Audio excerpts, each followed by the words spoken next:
आज इस वीडियो में बात करने वाले हैं बिहार शिक्षक बहाली से जुड़े एक लेटेस्ट अपडेट कैंप और काउंसलिंग को लेकर के। आपको बता दें, प्राथमिक शिक्षा के निदेशक डॉक्टर रंजीत कुमार सिंह ने अभी तक जो है 2 बार अपना स्टेटमेंट बदला है। उनका कहना था पहले कि अक्टूबर माह में ही कैंप का आयोजन करेगी विभाग। इसके बाद उनका कहना था कि नवंबर माह में अब विभाग जो है कैंप का आयोजन करने जा रही है। लेकिन आप सभी अभ्यर्थियों को बता दें कि नवंबर माह में भी कैंप का आयोजन नहीं होगी। अब जो है कैंप का आयोजन संभवतः जनवरी में हो सकता है। जी हाँ, आपको बताते हैं दिसंबर के अंतिम सप्ताह या फिर जनवरी से पहले कैंप का आयोजन नहीं किया जाएगा, क्योंकि अभी तक अंतिम मेरिट लिस्ट जो है नहीं जारी हुआ है। और सबसे बड़ी बात कि जब तक फाइनल मेरिट लिस्ट नहीं जारी हो जाता है, चाहे वो कक्षा 1 से 5 का हो या फिर कक्षा 6 से 8 का, तब तक कैंप का आयोजन नहीं कर सकती। और इनसे भी सबसे बड़ी बात ये है कि कैंप का आयोजन करने से पहले जितने भी नियोजन इकाई है प्रखंड वाइज, चाहे आप पंचायत की बात कर ले, सभी नियोजन इकाइयों को जो है कैटेगरी वाइज भी मेरिट लिस्ट जारी करना पड़ेगा, तभी जो है कैंप का आयोजन कर सकती है विभाग। लेकिन ये सभी जो प्रोसेस है इसको आप भी जानते हैं कि पूरा करने में कैटेगरी वाइज अभी जारी होना बाकी है। पहले जो है आपका फाइनल मेरिट लिस्ट जारी होगा, इसके बाद कैटेगरी वाइज भी मेरिट लिस्ट जारी किया जाएगा।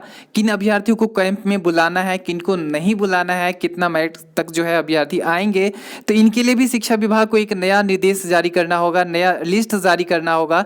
तो ये सब जो प्रोसेस है इसको पूरा करने में आप भी जानते हैं कि समय लगेगा। इसलिए एक बात तय है कि जनवरी से पहले कैंप का आयोजन नहीं कर पाएगा शिक्षा विभाग।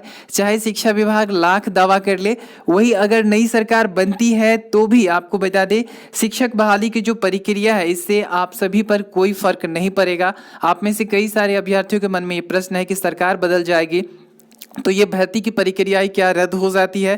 तो जी नहीं, ऐसा नहीं है। सरकार बदले चाहे रहे, इस भर्ती प्रक्रिया पर जो है कोई फर्क नहीं पड़ेगा। जी हाँ, सरकार अगर किसी के भी बने, चाहे वो महागठबंधन के बने, एनडीए का बने या फिर किसी अन्य पार्टी का बने, तो भी आपको बता दें यहाँ पर आपकी भर्ती प्रक्रिया पर जो है किसी भी तरह का असर नहीं पड़ेगा। हालांकि भर्ती प्रक्रिया में विलंब की बात करें तो विलंब हो सकता है, इसमें कोई दो राय नहीं है, क्योंकि नई सरकार आने के बाद कई सारी चीजें जो है वो बदल जाती है। आप भी जान रहे हैं, क्योंकि बात कर लेते हैं, आप में से बहुत से अभ्यर्थियों के मन में यह भी प्रश्न है कि हमारे प्राथमिक शिक्षा के निदेशक डॉक्टर रंजीत कुमार सिंह है, उसका भी तबादला हो सकता है। तो इसमें कोई बहुत बड़ी बात नहीं है। हमारे डायरेक्टर सर को भी नई सरकार अगर आती है तो उसके ऊपर निर्भर करता है कि किसको कौन सा विभाग देना है, नहीं देना है। तो नई सरकार अगर आते हैं तो आप भी जान रहे हैं कि कई सारे बदलाव होता है, लेकिन शिक्षक बहाली प्रक्रिया पर जो है असर नहीं पड़ेगा। ये भर्ती की प्रक्रिया जैसे आ रही थी, जैसे चल रही है, इसी रफ्तार से चलेगी। इस भर्ती की प्रक्रिया में जो है ना ही तेजी आएगी ना ही इससे कमी आएगी। हालांकि इन सभी से जो परे है वो ये है कि अभी आप जान रहे हैं कि पटना हाईकोर्ट में कई सारे केस है। जी हाँ, पटना हाईकोर्ट में कई सारे केस है और कई सारे केस आप जान रहे हैं कि इस भर्ती प्रक्रिया में जितना ज़्यादा विलंब हो रहा है उतना ज़्यादा और भी केस हर दिन होते जा रही है। जी हाँ, आने वाले समय में संभवतः जो है कुछ और मुद्दा को लेकर के भी केस हो सकता है, इसमें कोई दो राय नहीं है, क्योंकि जितना ज़्यादा विलंब हो रहा है इस बहाली पर उतना ही ज़्यादा केस होता जा रहा है। और वहीं दिसंबर सीटेट वाला मैटर की बात कर ले तो आपको बता दें कि कल 2 नवंबर है और 2 नवंबर को संभवतः जो है इस केस का फैसला नहीं आएगा, ना ही सुनवाई होगा, क्योंकि केस का जो सीरियल नंबर है वो 1 से 18 है।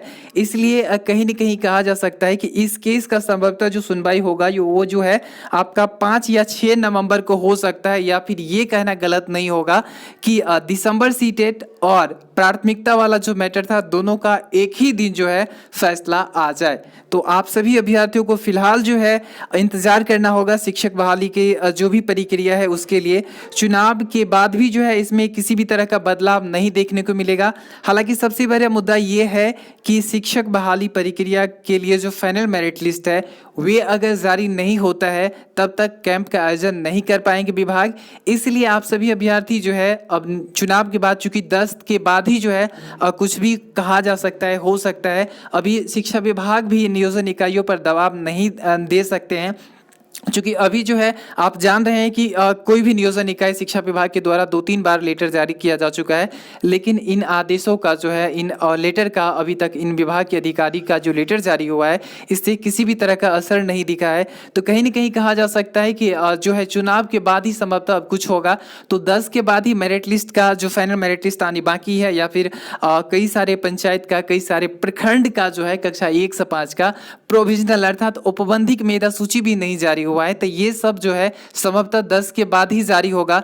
तो ये सब में भी अभी समय लगेगा, लेकिन सबसे बड़ी बात यह है कि आप सभी को इसके लिए वेट करना पड़ेगा, चाहे सरकार नई रहती है या फिर पुरानी रहती है। इससे जो है हालांकि ध्यान रखने वाली बात यह है कि इस भर्ती प्रक्रिया पर कोई असर नहीं पड़ेगा। फिलहाल जो है इस भर्ती प्रक्रिया पर जितने सारे केस हो रहे हैं, अगर दिसंबर सीटेट वाला मैटर है या फिर 2011 वाले अभ्यर्थियों को प्राथमिकता चाहिए, तो कहीं न कहीं कहा जा सकता है कि अगर इस तरह से अगर लगातार केस होती रही तो एक बात तय है कि यह भर्ती प्रक्रिया जनवरी तक भी कंप्लीट नहीं हो पाएगा, क्योंकि आए दिन जितना विलंब हो रहा है इस भर्ती को लेकर, भर्ती पर आप जान रहे हैं कि उतने ज़्यादा हर रोज जो है एक नया मुद्दा को लेकर के केस हो रहा है।